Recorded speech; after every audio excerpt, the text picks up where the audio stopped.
Call the January 7th, 2010 meeting of the Board of Adjustment to order. And we'd ask that anyone that has a cell phone or anything that might make some noise to silence that at this point in time so we're not interrupted here. And we'd ask that whenever case is called that the applicant would come up to the middle microphone here and give us your name and address and any comments that you'd like to make on behalf of your case, and then we'll proceed from there. First item would be approval of the minutes of the prior meeting.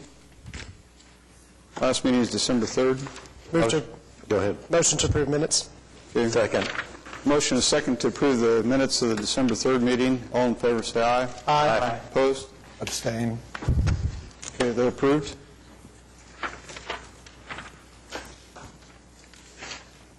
Next item is requests for continuances and withdrawals. We have one, excuse me, we have one item number 7, case number 13206. Applicant has requested a continuance to January 21st, 2010.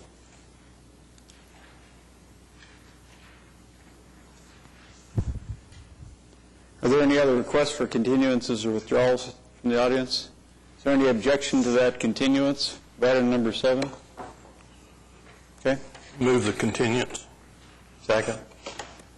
We have a motion and a second to continue item number 7 until January 21st. All in favor say aye. Aye. Opposed?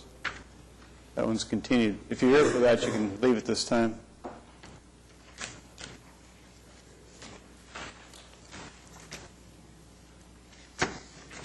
Next item is public hearings, no consent docket.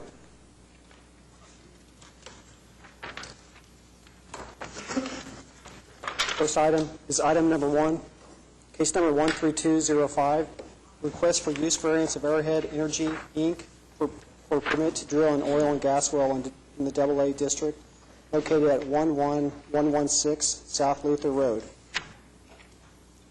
Good afternoon, Mr. Chairman, members of the board. I'm Wayne Smith on behalf of Arrowhead Energy. This is a routine oil and gas variance request. I'd be happy to answer any questions you might have on it. Are you willing to comply with the ordinances and so on of Oklahoma City? Yes, sir, certainly. Move to approve. Second. We have a motion and a second to approve item number 1. All in favor say aye. Aye. Opposed? You're approved. Thank you. Item number 2, case number 13211, request of Cox Communication for variance to permit the creation of a lot less than 5 acres and with less than 100-foot frontage in the AA District, located at 9124 West Memorial Road.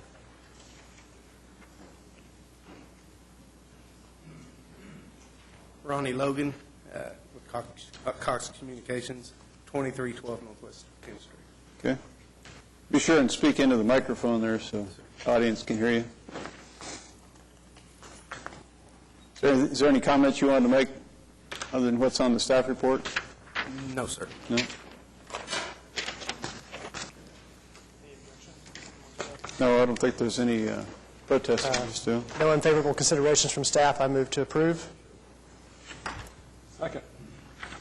We have a motion and a second to approve item number 2. All in favor say aye. Aye. Opposed? You're approved. Thank you, sir. Item number 3, case number 13204, application for special exception for Dennis Roof to permit the continued use of a mobile home to relieve the medical hardship in the AA District, located at 12800 Raymond King Drive. Good afternoon. I'm Dennis Roof. I'm here to request a variance on my property. You granted that 3 years ago. My daughter's still handicapped and still living there behind my house there. So I request no more comments other than what's in the document. Is there a time period? Request for another 3 years at least. Okay. I think that's max, 3 years is the maximum. So. Move to approve. Second. We have a motion and a second to approve the application for a 3-year time period. All in favor, say aye. Aye. Opposed? Approved. Thank you. Item number 4, case number 13207, request of Alliance Air Parts, Inc. for a variance to permit the removal of the sidewalk requirements in the I-2 district located at 11700 South Meridian Avenue. Hi, I'm Sam Moore. I'm representing the owners. And we just request this variance be granted to relieve the owners of the financial burden of having put in this sidewalk in an area where there aren't any other sidewalks that currently exist. I'm familiar with this area and can attest to that. Little two-lane road. No protest. Move to approve. Okay. Second. Before we vote on that, Yeah. I'd like to ask the staff is there some way we could do I know what the ordinance says, and I know what the Planning Commission would like to see, but, it's kind of senseless to put concrete out there where it's not used. But are we shooting ourselves in the foot by not putting up maybe money in lieu of so that we can do it sometime in the future when development's out that way? I don't know if that's even practical or not, but it seems that we've got the ordinance in place, and we got a lot of rural area in Oklahoma City, even though it is within the city limits, and we come across this all the time. And rather than having to come to the Board of Adjustment, maybe there's another way we could handle it, because it is expensive to come to this board. So just maybe something we could look at. Do that. That is an option, the fee in lieu of. But it's fee in lieu of and putting in the sidewalk, apparently. In that area, yeah, that's... It's less expensive than putting in the sidewalk. Yeah. There are some sidewalks in the area. I'm sure the subdivision down there, I think they had to put them in to the south there. But in this particular area, it's all industrial stuff in this area. Do we have a second? Okay, we have a motion and a second to approve the application. All in favor, say aye. Aye. Opposed? You're approved.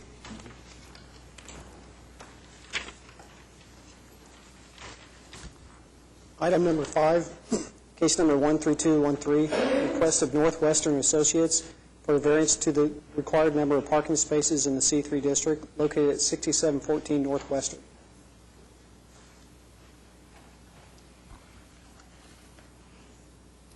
Mr. Chairman, members of the board, my name is Joe Covey. I'm with Smith Roberts Baldwin Engineering here on behalf of the applicant. I'd be happy to answer any questions you might have.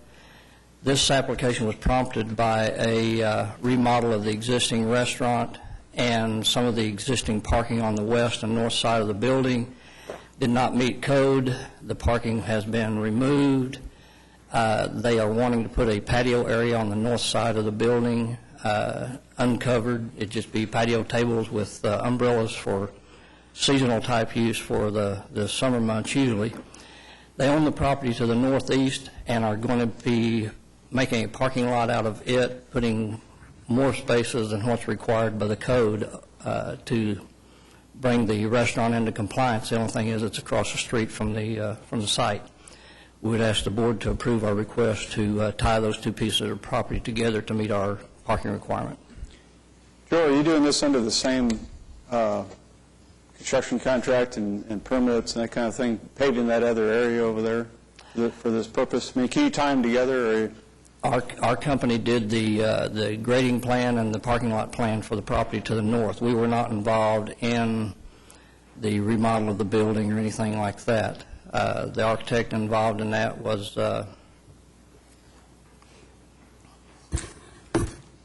Bacchus Paint, and the permit for the remodel had already been issued, but what prompted this was wanting to put the patio area on the north side of the building, which required more parking than what they could satisfy on site.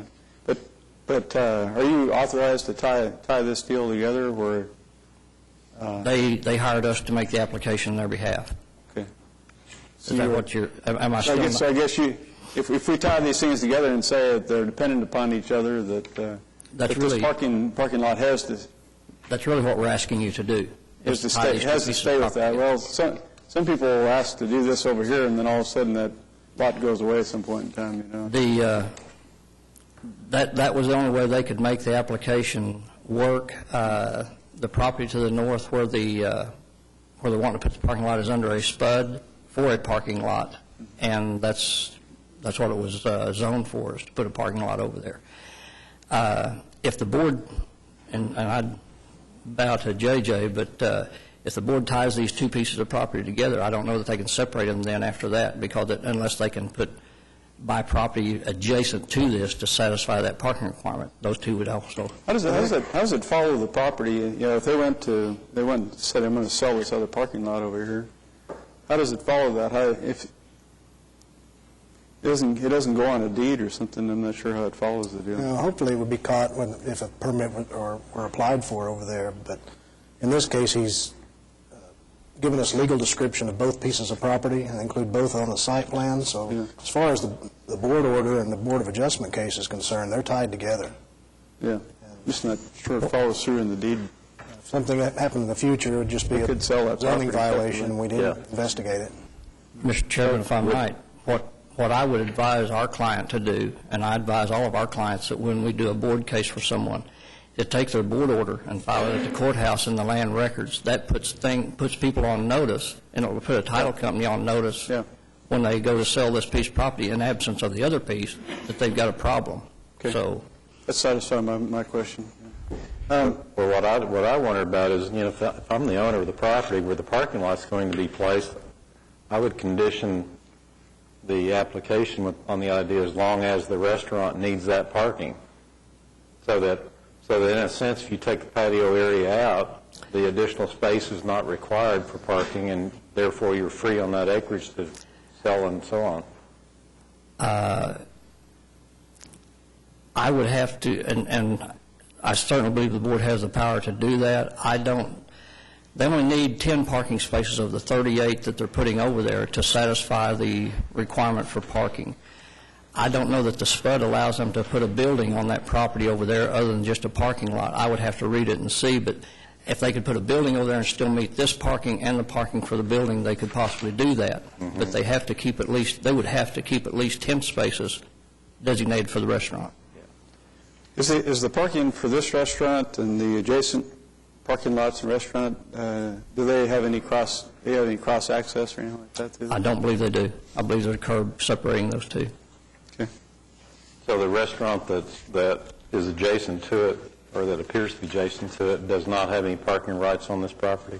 No, sir. I'm going to say no, sir, not to my knowledge. I am not aware that they have any type of cross access. Probably maybe cross access, but not parking, because they share some driveways. I move to approve. Okay. Second.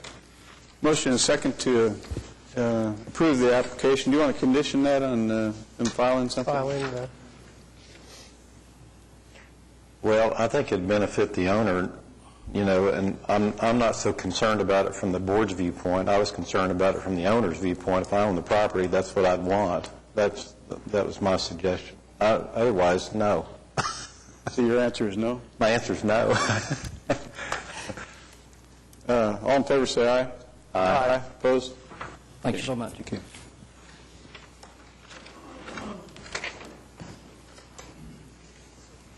Item number 6, case number 13202, request of Joe Walton for a variance to permit the construction of a detached accessory building in the I-2 district located at 5520 Southwest 134th Street.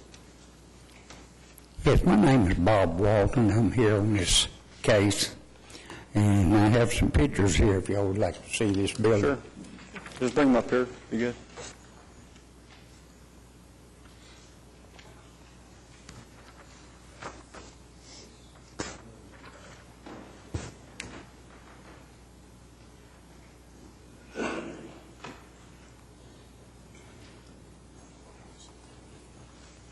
That might give you a better idea of what we're talking about. Go ahead.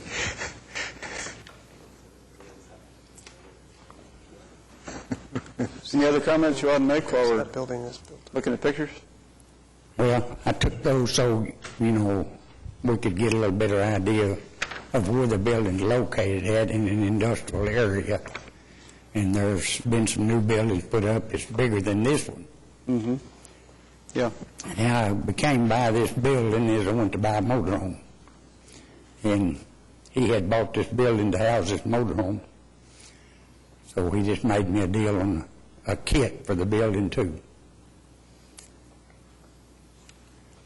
And when I called into Cleveland County, we're in Cleveland County, they told me when I got it built, call them and they'd come out and take a picture of it. Well, I didn't realize I had to go through Oklahoma City to, I figured that Cleveland County is where I needed to be. So I went through Cleveland County. They didn't say anything about this deal.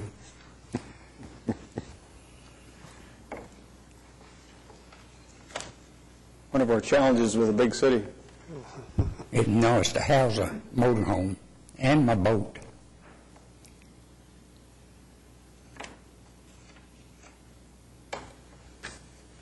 JJ, can a building permit be issued with that kind of a set of drawings in that building that we've got?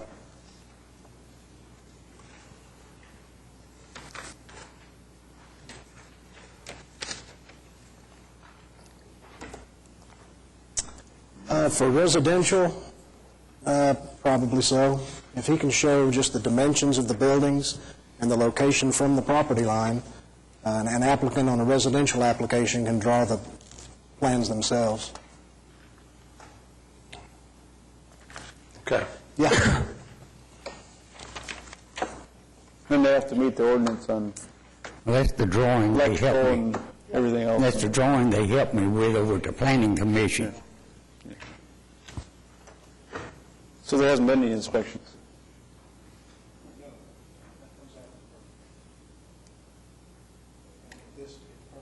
It wasn't, so it wasn't permitted, it was just built. Is that correct? Just built.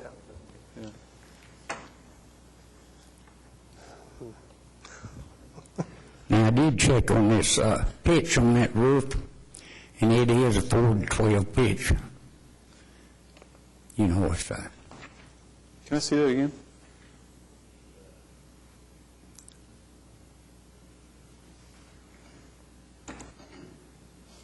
So that would eliminate That's a the need. 412 pitch? It's what? That's a 412 pitch? That's what they told me on those rafters when, got them rafters, it'd be a 4 to 12 pitch. 2 to 3. That's how much? Just our eyeball looks like it's about 2 or 3 to 12 pitch on it.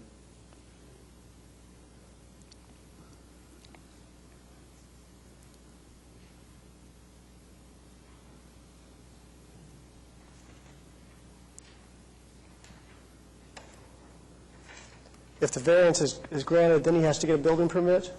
Is that what will have to happen after the fact? Yes. Then will any inspections be done at that point? Yes.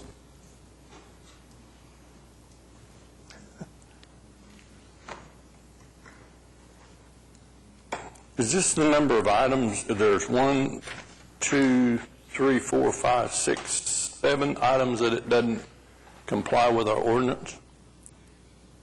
Well, now that one there says it's a painted building. I don't know what that is because it is a baked on enamel paint metal. We're exceeding 1,200 square feet, right? Is that correct? So there's... Well, you're exceeding, the maximum is 1,000, and he's exceeding that by 200 square feet. It should be 10-foot sidewalls, and his sidewalls are 14 foot. It's painted rather than a baked-on finish. He has a 12-foot garage door rather than a 9-foot. And since it's what he has, he's a residential use, but he's in an industrial zoning district. So it's a little bit unique, so he's a non-complying use. And you can't increase the size of a non-complying use over 50%, and this would go slightly beyond the 50%. Residential is the primary actual. Residential is the primary use of the property, but it's in an I-2 zoning district. Yeah. The whole area is I-2. Right. So metal buildings aren't unique. The It is It's more unique that it's residential, really. peculiar. Yeah. JJ, how much over the 50% fudge factor?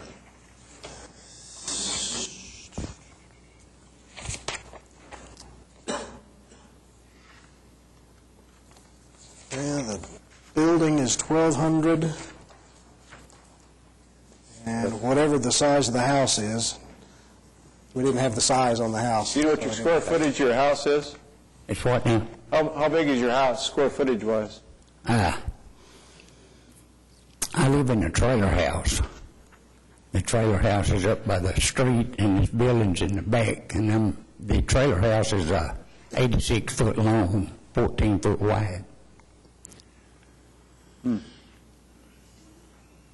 How long is it?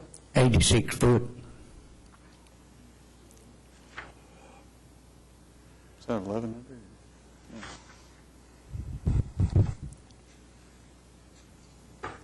Figure that out. Yeah, he's figuring. Oh, 1,200? Maybe they, Sounds like something wrong with that, isn't there? well, maybe they included all of the buildings on the property. yeah, I think we're at 1,200 That was what, approximately. they were denied the permit for these reasons. So that was one of the reasons that they denied the permit for, that it was over 50%. So For all of them.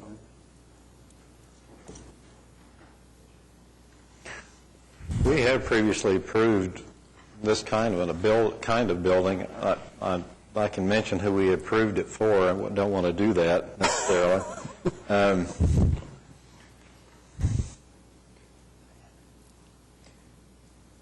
Were you planning on getting rid of any buildings out there? No. No, that's it. I'm planning on tearing some down, but first I got to get a permit for this one so I can tear the other old building down. Okay, but that's my question. Are you planning on getting rid of any buildings out there? Yeah. Okay, I'm planning on getting rid of everything but the new one. all right. Now we're making progress. Well, it's kind of the old ones are getting in rough shape. They've been there for years and years. So they need to go. What size are the buildings you plan on taking down after? Plan on doing what? What size are the buildings that you plan on taking down after you get this one approved? What's that, 30 by 40?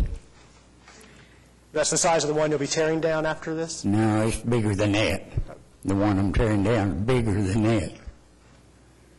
But it's an old barn. And all the, Now, I'm missing something on the 50% thing then. If the barn's larger than the building you're replacing it with, I mean, that's, yeah, I move to approve. it's not as tall. It's not as tall, but Yeah, I got, okay. Which part? No, we got several things to. One thing's tearing, anyway. the reason I built this one that tall, that's the only way my motorhome will fit in it. Well, yeah, we understand that. We've visited this issue before.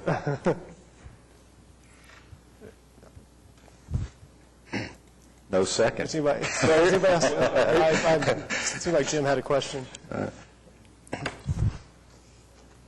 I think it ought to have 4/12 pitch. And if you'd amend that, and I don't see anything else on here, I'll second. If you want to amend Okay, it to the that. motion's modified requiring a 4/12 pitch, which you do not have right now. I have to modify that. That's correct. That might be a little more difficult. That's the motion. Maybe. You got a second. And that's your only chance you're going to get by on this. Well, I'll have to raise it up or do something. Can't go any higher though, can it? Well, no, 412, you build on to what you have, I assume, right? You can allow the sidewalls to be, The sidewalls are 14 foot. Yeah, that would be, You almost have to tear it down to. yeah, that would be difficult. Yeah, that would be difficult. The sidewalls are going 14 out of foot. conditions. It's pretty close. We're getting there. There's 4 foot from the sidewalls up to the peak of the building. Hold on a second. We got a motion and a second to Yeah. approve the application. I see the size of this building out there. It's Yeah. fine. Yeah. We have a motion and a second to approve the application As is? as is. All in favor, say aye. Aye. Aye. Opposed? You're approved. Okay, thank you. Here's your pictures. Good work.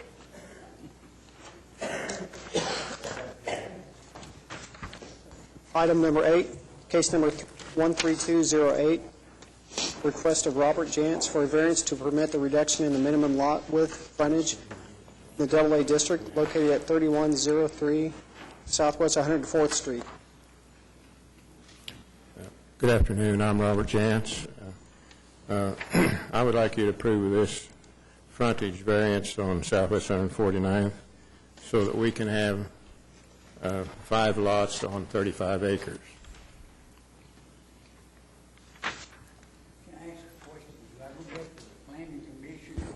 Yeah, see that boy right over, that guy over there? Can you, I'd like to ask you to address the statutory standards, please. Do you have a staff report? Yes, I have these two. Yeah. Roman numeral 3 is the statutory standards.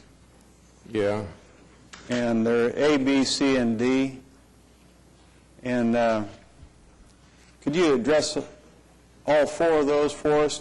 Take a look at them, and you really didn't do that too much in the application, and I think that's, in a case like this, we need to have your view on A, B, C, and D, all of them, so we can start from there.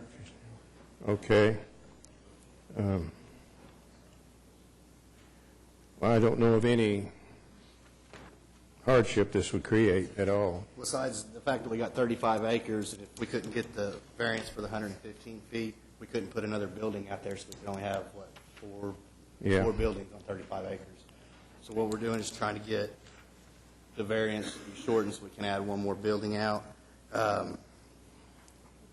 But there's lots of pieces of property around, that are larger properties. Why is it in a... This is family property. Yeah. And we're wanting to put a house out there so I can live on the family land as well. Right. 35 acres on the land. But you could subdivide this property without subdividing it this far.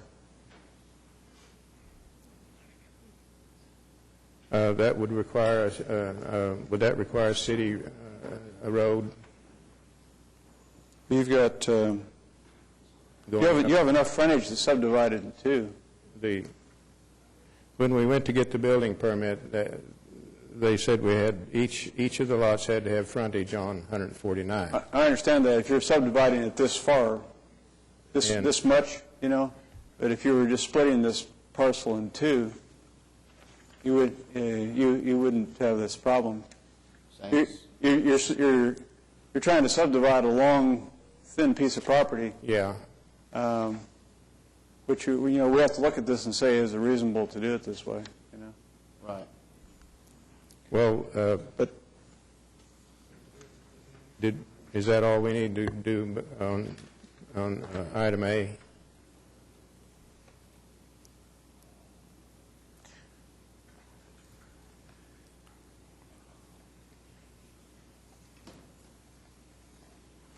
Is there other recourse then to plat this property, though?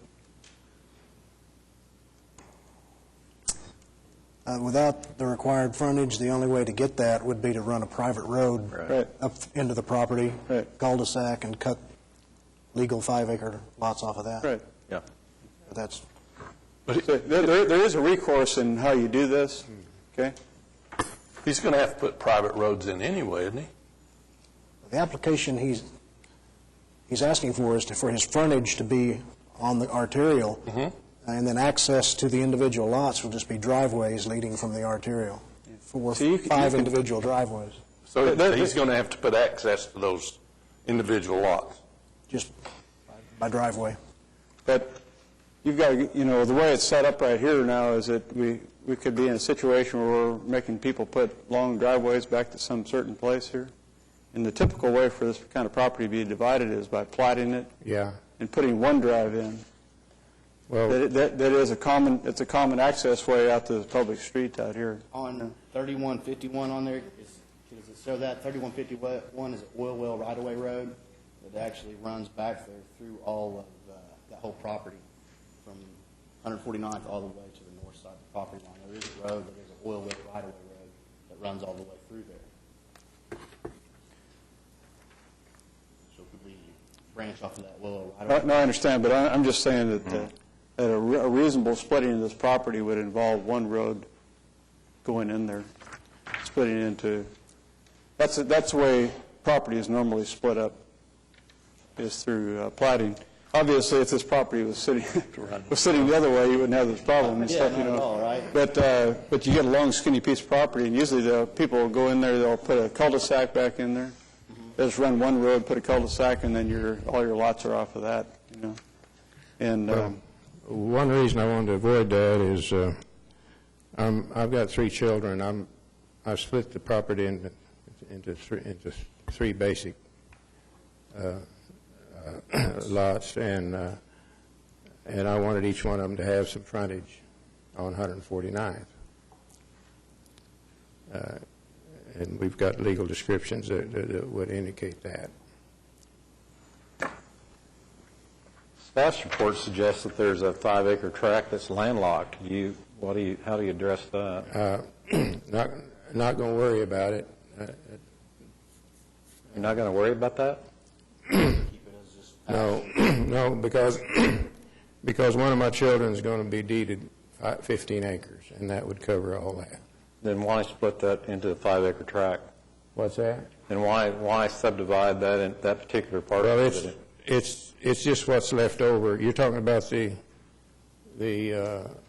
middle track up there. yeah. That's just what's left over from the legal descriptions of the 3, the other 4. You're asking us to create a landlocked piece of property by doing this. One of my children will get that landlocked. with their other, which then will be 15 acres. Yeah. On a technical basis, so you're asking us to landlock a piece of property. We understand you may have other intent, but that seems to be the effect of it anyway. I mean,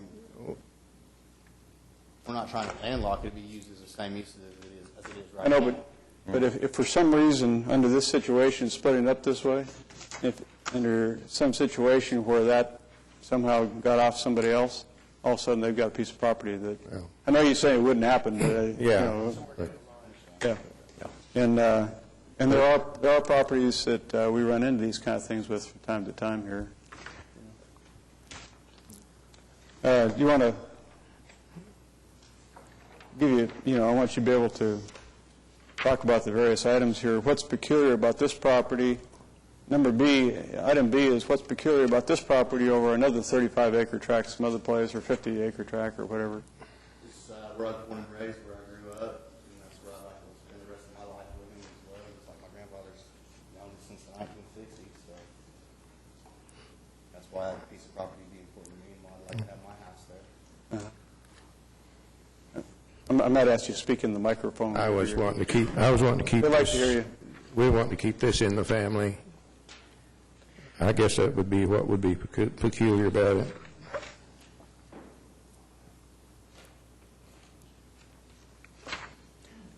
I'd suggest yes for a continuance until you guys can iron out maybe a better plan, because I think right now, if you haven't gathered this from the discussion so far, your application probably is not going to be approved.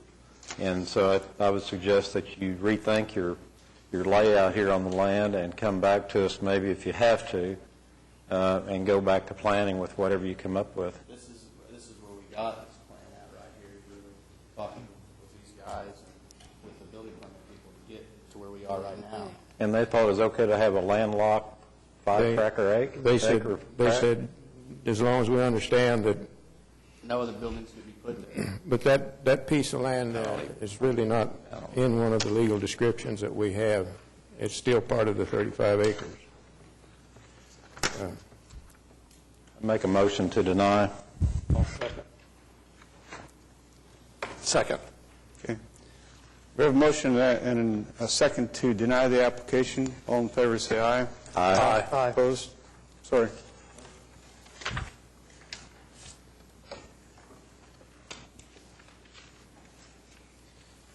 Item number 9, case number 13209, request of William Shadid for a variance to the separation requirements between non-accessory signs in the I-2 district located at 7319 North Broadway Extension. Mr. Chairman, members of the board, At least two of you, I know you've had hundreds of cases between the last time this matter came up and where we are today, but for all the members of the board, I might kind of go back in history and remind you how we got to where we're at. The bill in June of '04 told Lamar that he was going to lease the sign location. There was an existing sign when the lease ran up to a different company. And Lamar is here, and so we reached a settlement. We're all in accord and don't have any issues. But Lamar went out and got what was called a conditional permit, and got that conditional permit while Mr. Shadid's sign was still up. So we didn't find out about it until all of a sudden things were in the works and the state issued a permit and the sign was moved to the property owner to the south. Over the next year, Lamar and Mr. Shadid worked on coming up with an agreement that would take care of what we felt were the legal problems associated with taking his rights to that permit and to the sign and just taking them away. And so it was decided that we would not do anything to impair or impact the right of the property owner that leased to Lamar, and it was a 5-year lease. When that lease was up, Lamar agreed they would come back and put the sign, same size, in the original location. There was a letter that was filed by Malcolm Hall. I have talked to him, and he was under the impression this was add signs. Actually, there would be the same number of signs. We're just moving the sign back to the location that it existed before and ensuring that Mr. Shadid's rights are protected. So there won't be additional signs. It'll just be moved to where it was before this, quote, conditional permit was approved. There's also a letter that you all have from the state of Oklahoma. The state of Oklahoma has approved this sign being put back in its proper location. And so I'd like for Mr. Shadid to address you briefly, and then I'd like for you to ask any questions if you have of Preston Stinson with Lamar, and we're ready to respond to whatever questions you might have. Bill? Well, Mr. Dunn, Mr. Baker, we're here 5 years ago. My name is Bill Shadid. I'm the property owner. As Dennis said, 5 years ago the sign was moved, and there was a question as to who's had the sign rights, the owner of the property or the sign company. In any event, we have worked out an agreement. We worked that out 4 years ago, where they would leave the sign for their 5 years and now move it back. Time's up. Lamar and I and our attorneys are all in agreement. We need your permission to move it back. It is the same sign that goes back where it originally was. So we're not adding signs. We're just stopping the litigation portion. And I'd be happy to answer any questions you have. What's the state's rights or their opinion on something separate from the city issue? Mm-hmm. Okay. And the state has agreed to this. And no, but that's I was just establishing yes. that that's separate from the city's position. That's right. You each have your rights. Okay. And then the other issue is that, or my question in my mind is that this is basically a private contract issue. It's a private contract issue and really a fairness issue, and nothing changes. The sign that existed to the north was exactly where it is. Our sign, just after the lease period, goes back to where it should have been the entire time. Now, I think Lamar is here to address the fact that as part and parcel of this, they're also agreeing to take some other signs down, but I'll let them speak to that. Okay. I'm Preston Stenson with Lamar Advertising. That's not entirely correct. We've already taken 2 signs down. We had a condemnation action by ODOT that led to us having to take down some signs. And as partial compensation from them in that taking, they agreed to grant us a permit at less than the 1,000-foot required spacing, which they're allowed to do under their statutory authority. So that was how we got them to come in at less than 1,000 feet on this, and then the idea being that we would then talk to you guys and hopefully have be okay with you as well. The city's got a greater restriction. That's right. Yeah, the city's at 1,200 feet. The state's at 1,000. But it's there's going to be a sign one way or the other. It's just a matter of whether it's on Mr. Shadid's property or on the other person's.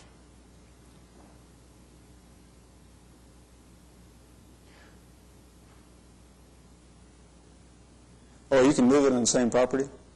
I'm sorry? You can move it on the same property? No, it's currently on the property to the south. Yeah, it's currently on the property to the south, and the proposal will be to remove that sign and put it back on Mr. Shadid's property exactly where it was in 2004. How close is it to the nearest sign after it's moved back? I think you may have a site plan there. I believe, and I may be wrong, but I want to say it's 880 feet.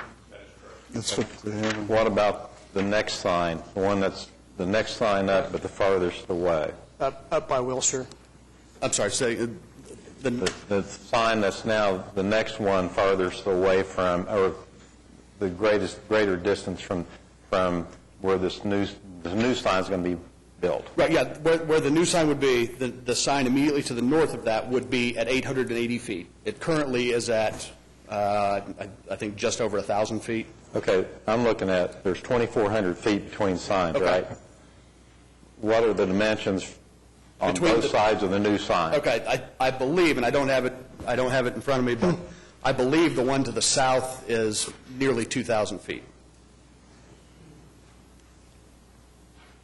What about the one going north, continuing one more up? It goes up to that intersection there at Wilshire. The one there at Wilshire? Yeah. I believe that one is, it's going to be less than 1,000. I know that. Because that's what I thought. Those signs were both built, the 2 signs immediately north of this were both built when the spacing was at 500 feet.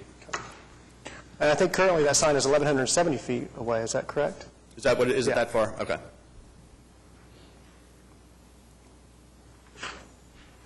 That's the dimensions I have. Which, Okay. put it in the non-conforming category too. Right.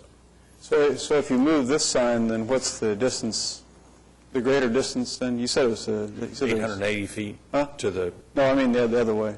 Oh, the the other way. A couple thousand feet or something. Yeah, I think it's close to 2,000 feet. So if you move this, does this create an opportunity to put up another sign in between? I don't believe so, because that would be 2,400. That's what I'm getting. Yeah. The only way I'd approve it is if the distance between the two signs that are closest to the relocated sign, that distance added together has to be 2,400 feet. 1,200 on each, Yeah, I do not believe there's an opportunity to put an additional sign up. This will not allow for 2 signs, but just in case. Yeah, that condition would be fine with us. Can we determine that? Can we determine that and make that a part of, if this is approved, make that a part where it's established where those signs are and that this would be the only sign in that area?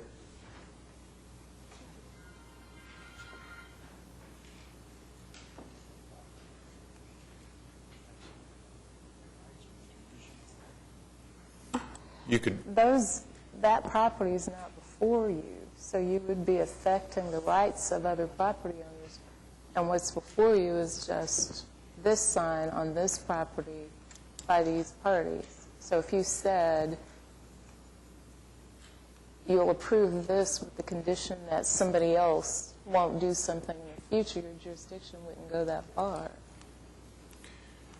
Yeah, but we do that all the time. We do it all the time. Yeah. What are you saying? No, but JJ's saying stop. But what you want to do is affect a requirement against this property owner about placement of this sign, rather than telling them that somebody else can't do something in the future. So they only have control over their sign, is what I'm saying.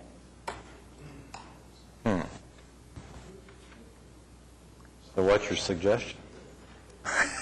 I would suggest continue and let them measure and see if it's less than 2,400 feet. Yeah, I frankly still have some concern that coming from Wilshire to the south, as you've got signs at about 800 to 900 feet, then 880 feet, you're really starting to step those very close, too close. They're stacked up closely. So that is a good idea if what you want to assure is a certain spacing between the signs. You could continue it and get those measurements, have them come back, and make your decision based on absolute numbers. You okay with the continuance to the next meeting? Yeah, we're not opposed to that. Another 5 years?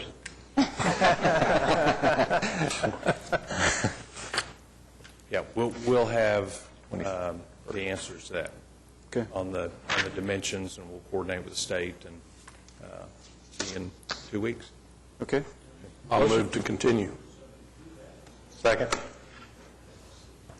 To the 23rd? Motion to continue until the next meeting. All in favor, say aye. Aye. Opposed? See you in 2 weeks.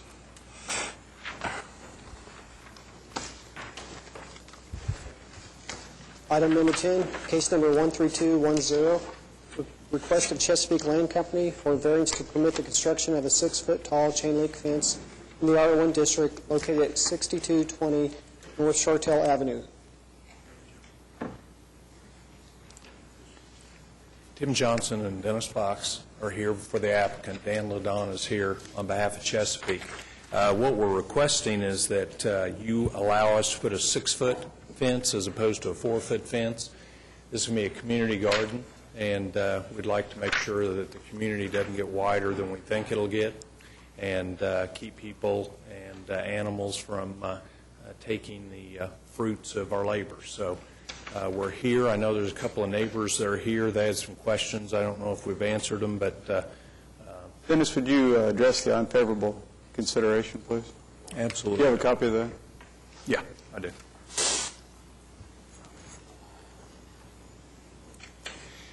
When we looked at wrought iron, Mr. Ladon said he didn't think that was a very good idea based on the fact that if we put a chain link fence up, it'll be much more effective in keeping any kind of animals out. And so from our standpoint, we'd like to put a nice chain link fence up that will allow you to keep out people. That's why 6 feet tall, but also animals.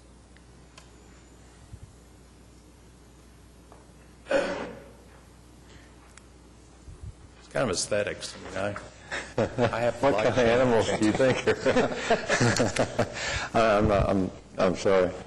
They actually could put up a wrought iron fence and then put something on the inside of it, a little screen material, that type of thing. It would take care of the same issue, Yeah, what you'd end up doing is putting in something very similar to the chain link on the, at least the bottom part, and so I'm not sure you would, be effective in gaining. I don't know what you gain by it from our standpoint.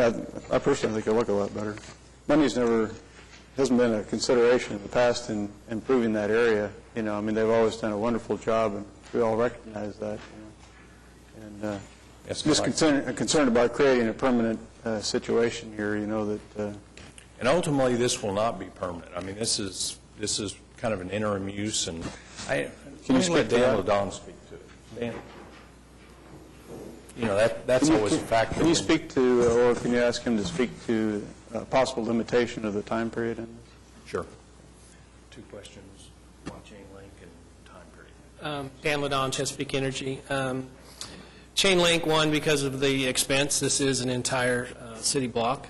I don't know the exact dimension, but it's roughly 200, at least 200 by 300, maybe greater. So there's a great expense there. We occupy or own the majority of the area. There are roughly 4 neighbors left that would view this chain link versus wrought iron I can't speak to the longevity of it. We hope it lasts a couple years. We hope that the employees will use it and their families will use it. But I couldn't tell you if it's going to be a 10-year project or a 3-year project. We do have ultimately maybe some other plans for that in the future, which then the garden would be relocated to another property that we own somewhere else. Yeah. Well, I interjected that as one possible solution to the. I mean, one of your solutions is just put up what's allowed, and if you don't want to do that, then if this doesn't appear to be a permanent improvement to the project. We felt that a 4-foot fence would be easy for anybody to just kind of climb over and hop over, including. Well, I mean, you can put up a 6-foot wrought iron fence, but you didn't want to do that. So a mitigating situation here would be for us to pick a certain time period. I don't know if anybody else agrees with that, but I mean, that's one thing I would bring up would be, say, we approve it for a certain time period, 1, 2, 3 years or whatever, and then you come back and if the situation had changed, or you can just take it down, obviously. Okay. I think I'd be amenable to that if we said a 3-year time frame. We'll readdress it in 3 years. Okay. Dan, is there any reason why you wouldn't want to put up some sort of 6-foot wrought iron fence? I mean, could you address that a little bit as well? Well, depending upon the type of wrought iron, the slats, little animals, critters, deer, rabbits, skunks, squirrels, raccoons, anything can crawl through a wrought iron picket. You would have to then put another surface along the bottom, which would then degrade the look of the wrought iron. So there is a huge expense there, and I'm not sure that you're going to improve the looks by having a bunch of chicken wire or roughly chain link along the bottom 2 feet of that fence. But could you put in additional wrought iron pieces going up 2 feet where it has a tighter spacing? You possibly could. I mean, I'm sure Rand could design something beautiful for that. Well, but, and I don't want you guys to say that money's not an option. Money is an option. And if we're forced to put up a chain link fence or a wrought iron fence, the project may not go, honestly, because of the expense. This is it's for the employees and their families to use. It's a nice little benefit. There's very little traffic back there. So. What's the setback on the fence? We're proposing to put it at the property line. Well, we're not picking on Chesapeake with regards to economics. Okay, we said make that same argument to anybody that comes in here and says something that economics is the primary consideration. We don't do something. Okay, so you can do something that may not be economically feasible to do it, but that's not what we're going to decide on. Okay. Yes. But if there is a reason, the alternative you're talking about doing here, for me at least, if I know it's on a temporary basis, that has to be revisited again, is more acceptable, And if it is with the others, then somebody will make a motion to that effect. I think we're agreeable to set a time frame and then readdress it at that time frame. Just for information purposes, the ordinance allows for a wrought iron fence to have pickets. The first 4 feet, the pickets can be as close as 2.5 inches. And then above 4 feet, they separate. How long a period of time is the fence going to be there? Well, we would like the fence to be there as long as the garden is in existence. So, I mean, if we can set a time frame here, let's say we're going to have this garden for 3 years, and we'll come back and readdress the fence situation. By then, maybe we own more of the property and there are no other residents in the area, or maybe we've changed plans and are moving forward with another type of development. Maybe the garden's a big success, and at that point it might merit a bigger investment of it may, yes. A nicer, more permanent fence as well. So. What about a black chain link fence? Black post, black chain link? Black chain link would be fine. Yeah. Make it look nice type of thing. And potentially, it was brought up that maybe vines are planted around. I'm not sure that we want to go that route as well, but potentially, I think in the plan there are some grapevines that can grow to kind of hide the fence as well. Well, your point's well taken. It's not a heavily trafficked area, so it's just that when we're asked to do something that's a permanent order, then it may not be in the public's best interest for that. So, sure. And this, there's probably going to be expansion plans from here that'll change that area. So. Yes. But 3 years, 2 years? Take action one, we'd agree to that 3-year time frame. We'd agree to the black fence. I think There was a question early on about a tree, and I want Tim to address that, and I think you all have a slip. One neighbor wants to talk. Good afternoon, Tim Johnson with Johnson Associates. We did have a long conversation prior to the meeting with regard to some of the neighbors' questions about it, not necessarily concerns about the change in fence height. And Ms. Jantz is here, and I think she wants to address you. But we did agree that the existing tree up in the northeast portion of our project, it's just outside the fence on our site plan, will remain. And the trees that are shown on the site plan we submitted will also remain. So there's some interior trees that are going to remain. The trees that are going to be taken out have been taken out, and we've talked to the property owners about that. The other point from my gardening friends with regard to the chain link, not to beat the dead horse, but wrought iron fence is not conducive to any kind of growing, clinging plants. The chain link is better for that. So depending on what they garden there, like Dan said, any kind of vines, which leads me to my next comment, we did agree also that if there are any vines along the fence, we would hold them back from each corner 20 feet to allow for proper visibility at each corner. If you'll see, this plat does not have the typical site triangle, and so we want to make sure that we protect the traveling public with that. Are you willing to clip the corners to make them? Well, I think the way the project's laid out, they're going to terrace and build these blocks in there that are all rectangular. We would probably be better off if we rounded it, but rather than clip it. Yeah, I know cyclone fence or a wire fence, you pull up to the corner, often obstructs the viewpoint of the traffic coming. And in fact, we live, do we not, in an addition that has that, and you have to admit it's difficult at times on 42nd to get out there. It is. Even if you've agreed to limit the stuff back from the corner, that doesn't limit somebody from growing something inside the fence that's taller also. Yeah. So. Correct. I think the planting areas are well back from any side triangles that would be required by traffic.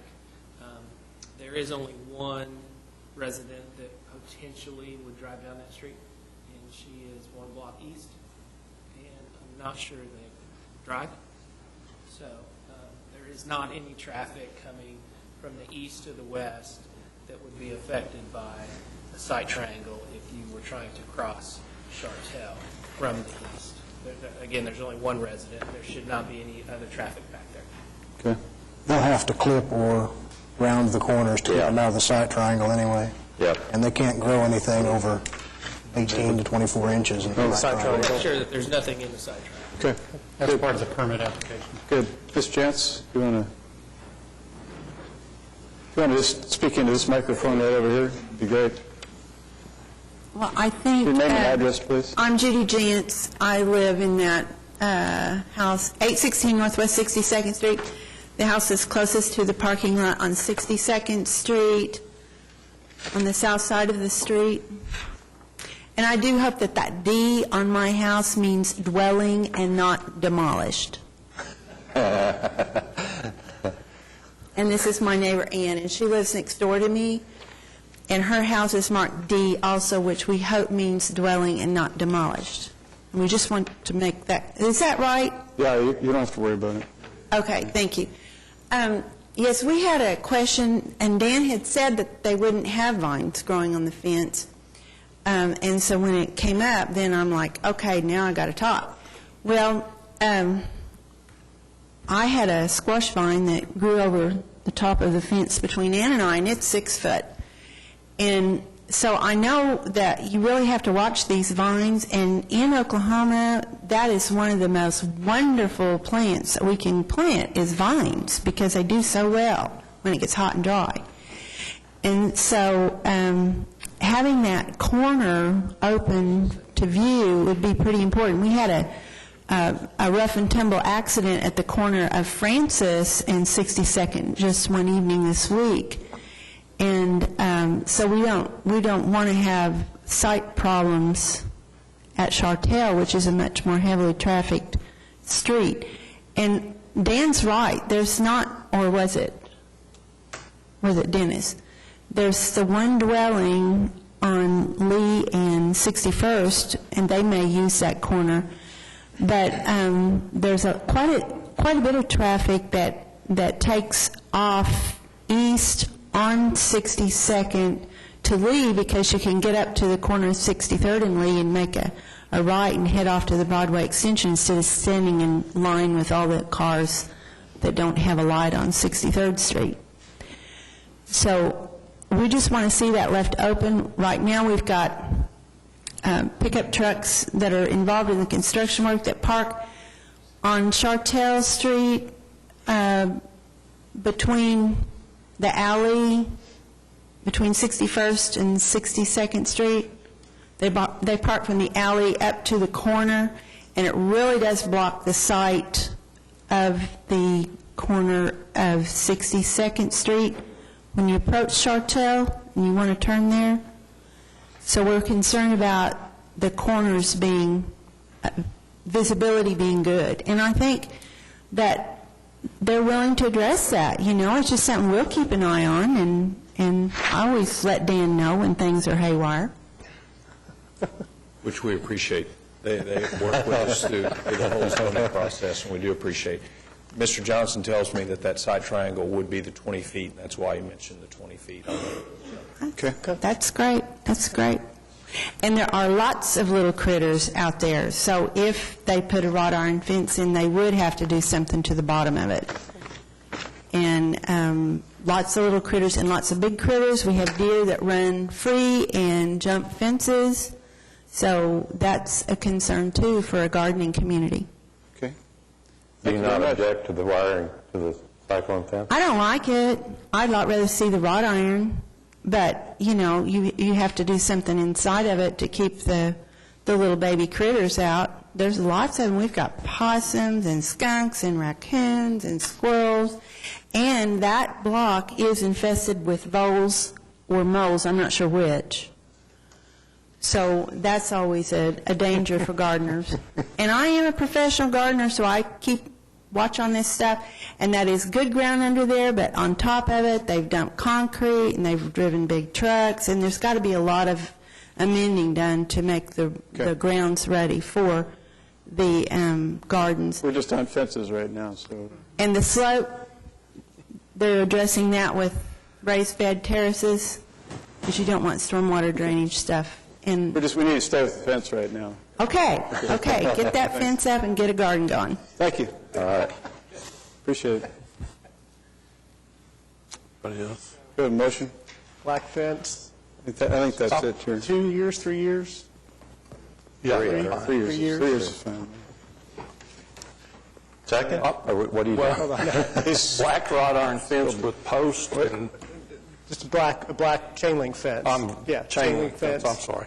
With black posts. With black posts, and observe the sight distance triangle, save all the trees that we can save. I'll make a motion to approve. For 3 years. For 3 years. Second. Okay, we have a motion and a second to approve this application as conditioned. All in favor, say aye. Aye. Opposed? Thank you very much. I certainly applaud the efforts of such a large community garden. That's going to be great. Very, very good. Yeah. Thank you all very much. Could I interject before you go to the next case? You all were worried about, on Mr. Shadid's case, the ability to put an additional sign. And as you might imagine, Mr. Shadid being good with numbers and Lamar being good with numbers, they went back in the city manager's office and did some calculations. And I think, I don't know who wants to speak, but we can guarantee that they will not be able to put an additional fence. So I know that's something you all wanted. Are we opening this up for... I would just ask I'll make a motion to open it. Okay. Reopen. Second. Second. We have a motion and a second to reopen the discussion on item number, what was that? 9. All in favor, say aye. Aye. Opposed? Okay.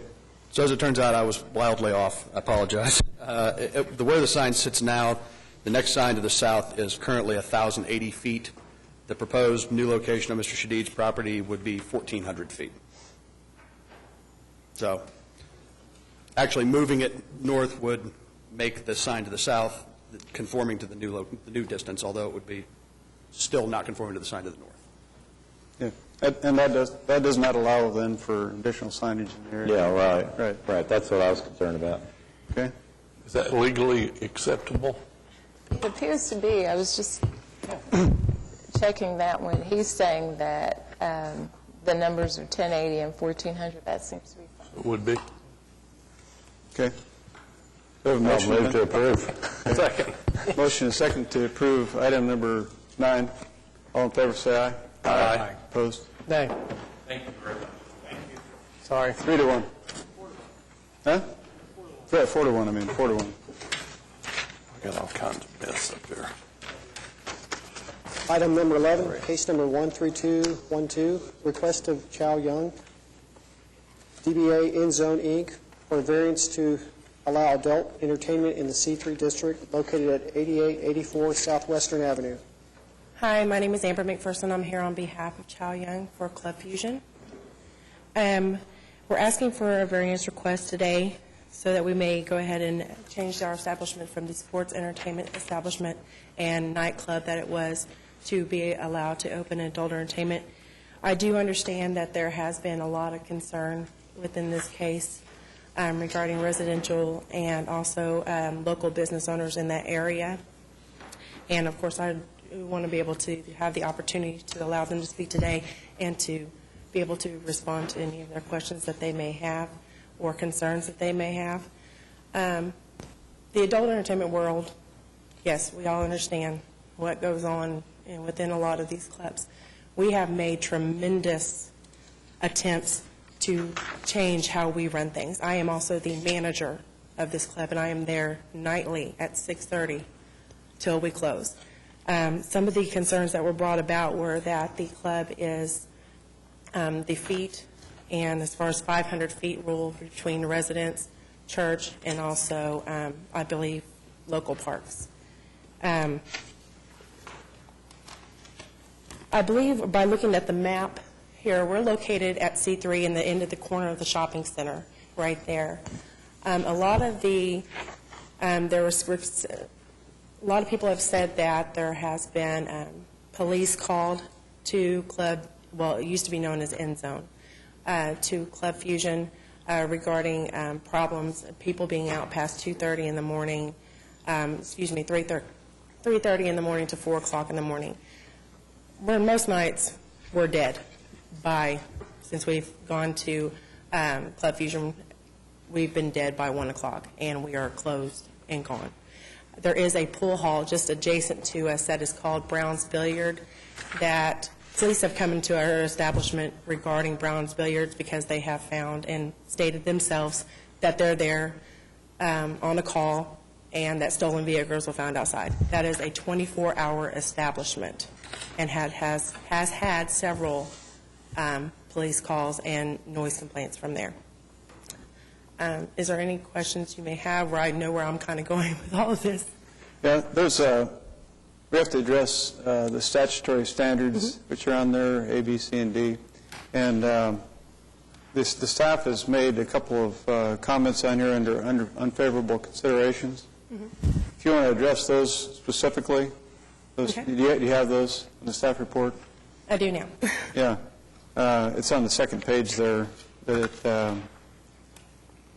Down at the bottom it would say unfavorable considerations. And there's number 1 and number 2. If you address both of those will speak a little bit to the statutory requirements, and then we may ask you to speak further to those in a moment. Okay. The intent of the ordinance to separate these types of establishments from conflicting land issues. I believe that the residential area, and from where we're located, I cannot even have a visual between us. There's like a creek, and it goes across, and I believe it is over 500 feet, unless you cross the creek area. There is a machine shop and the corner adjacent to us blocking the club from the residential area. So this property that you're making the application on butts up against the residential zoning? It's within the 500 feet? It butts up against it, right? The zoning butts up against one another. I'm sorry, hold on. And that's the way we have to view it. We can't view it as the, as to where someone is sitting at a certain point in time, but the But the property application- itself is within I believe the residential is within 500 feet, over 500 feet from the property. Not the way, your application affects this whole property? Affects the entire shopping center? Right. Okay, so the entire shopping center is considered this one property? Yes. Is that where we're Yes. conflicting at? And that property butts up against the residential property. So there's not even a separation with how we look at it. Okay, so the entire shopping center is considered as one? It doesn't matter what business and where the business is located Right. from? That's correct. Okay. Well, I mean, if that's the consideration, there's nothing I can say on that behalf. I mean, And your patrons can circulate, throughout the whole shopping center area, not just in the establishment itself, but throughout it. so they have to go from a shopping business to center, business, by its the patrons nature, from- has circulation and parking throughout the shopping center. Okay, so is that why the Browns Billiards is being considered as one with us as far as the crime rate? You're in the same area. I'm not sure how they figure that. Well, the reason I ask is because a lot of the concerns that were sent to us as far as the faxes that we received, as far as for this case, were that there was concerns of noise complaints and also that there was people in our parking lot between 3:30 and 4 o'clock in the morning causing problems. And I can assure you, I'm there, and there is nobody in that parking lot. However, the parking lot adjacent to us that the Billiards has, which is a 24-hour establishment, is open. They're 24 hours a day, and there are patrons within that building. At 2 o'clock, we have security, staff, everyone makes sure by 1:45, everyone is out that door, unless they are a staff member as a doorman or a bartender, and they are strictly cleaning up and gone at that time. As far as a noise complaint that you can hear anybody any given night, the club before was Club End Zone, and it was a hip-hop nightclub. And I can tell you I was a bartender there at that time a few years ago when it was Club End Zone. And we were running $3,000 to $4,000 a night versus the $200 a night we're running right now. And there was a lot of gang activity when it's a hip-hop nightclub, and a lot of problems outside, fighting.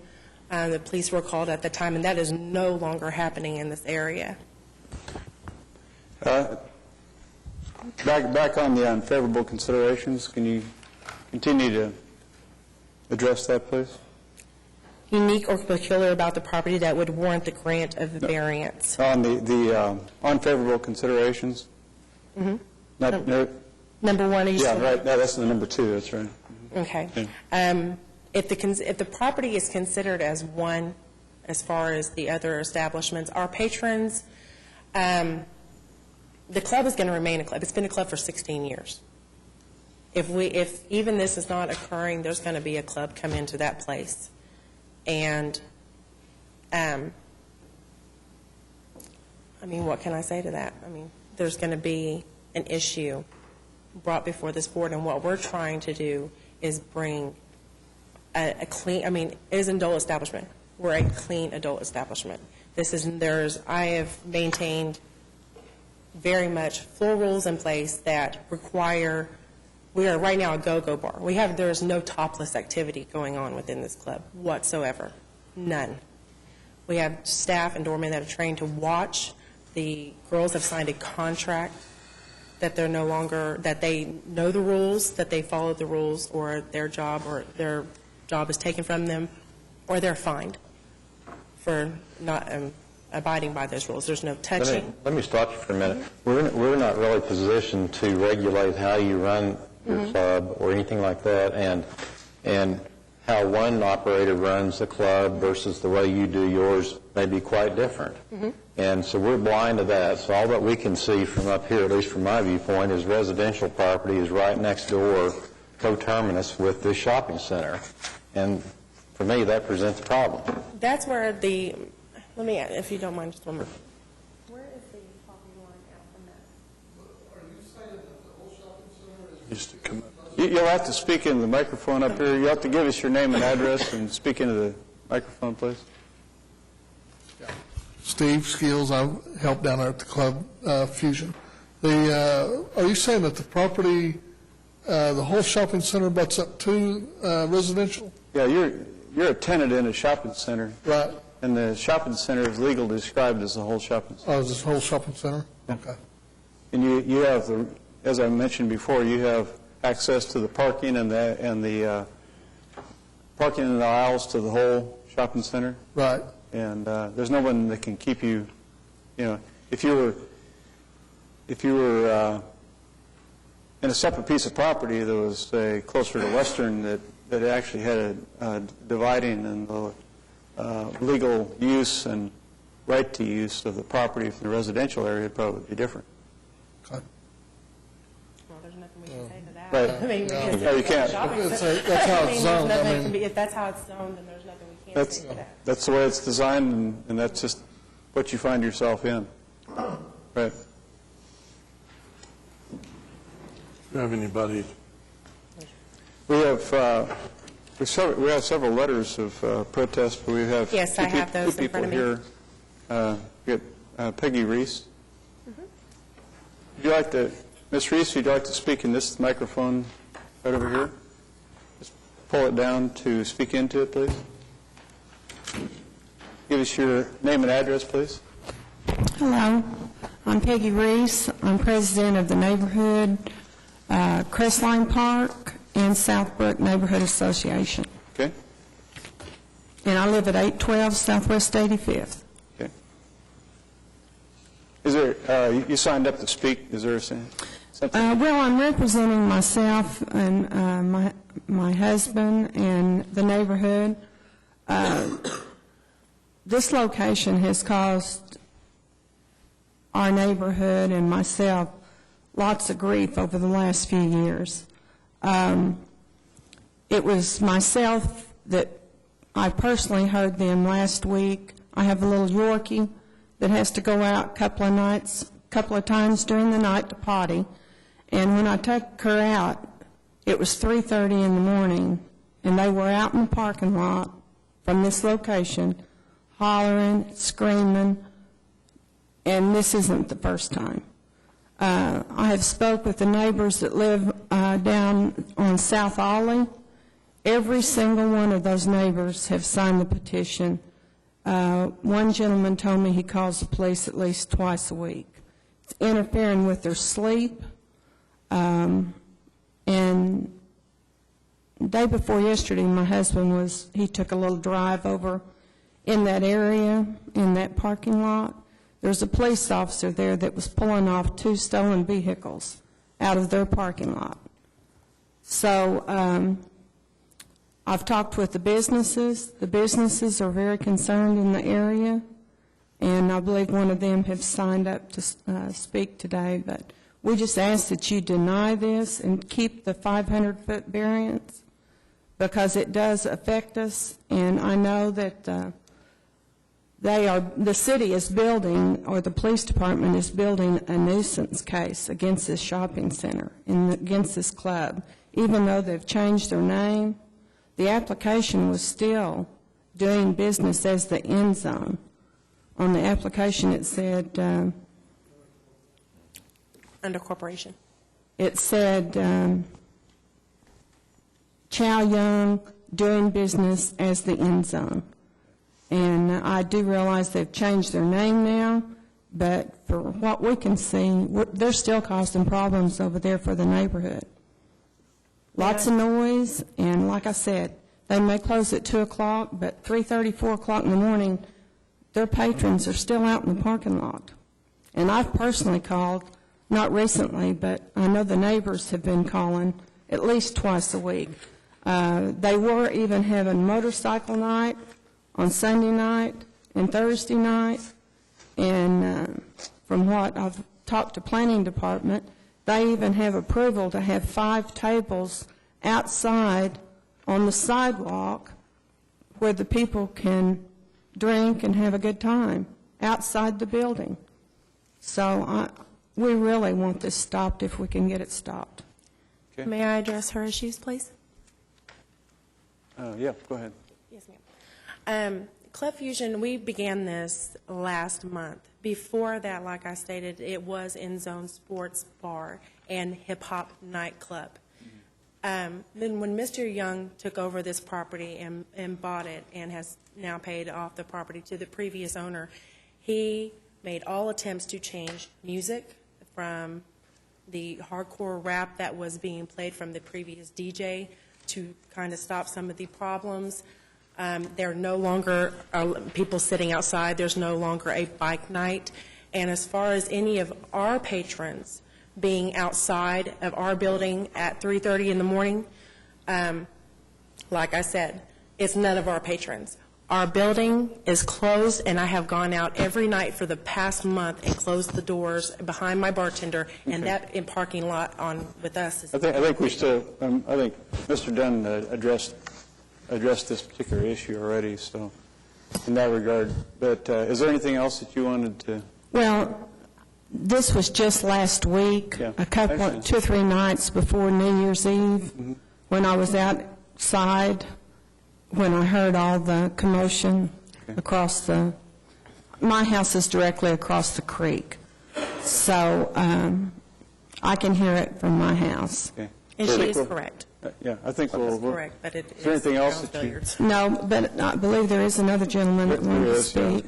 But thank you for listening to me. Thank you very much for coming And we up. ask that you deny this in behalf of the neighborhood. Okay, thank you very much. Mr. Cox?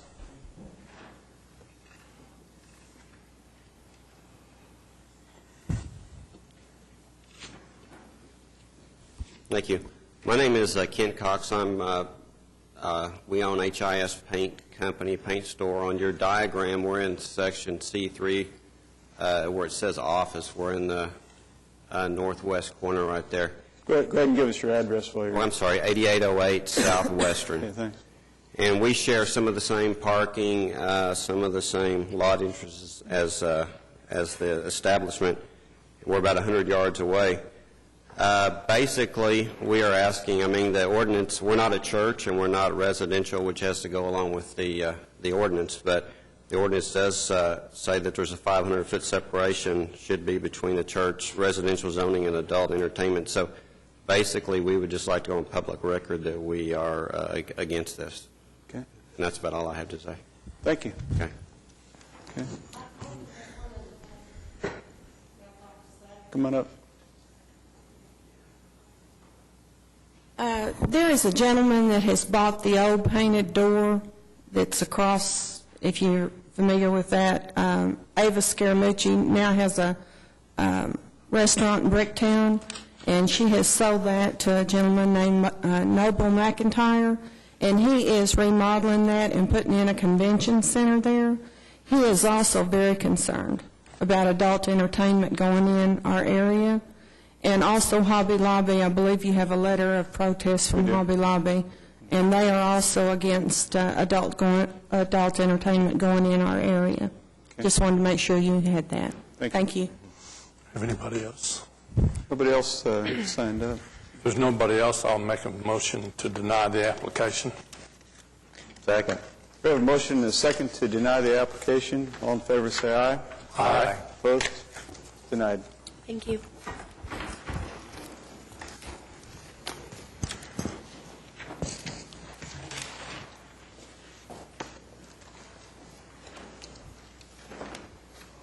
Last item is.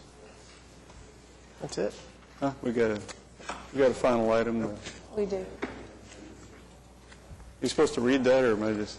I recommend that the board retire to executive session to visit with municipal council. You need a motion. You need a motion for that. So moved. Second. Motion and a second to retire to executive session. All in favor, say aye. Aye. Opposed?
Do I have a motion to reconvene from executive session?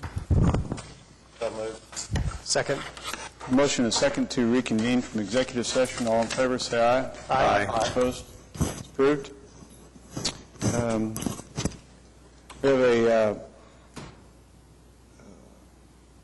like a motion to approve, is that correct? Would the chair entertain a motion to adopt the resolution? The chair would entertain a motion to adopt the resolution authorizing and directing the municipal councilor to enter into an agreed journal entry of judgment in Oklahoma County District Court. Is that right? Am I doing it right?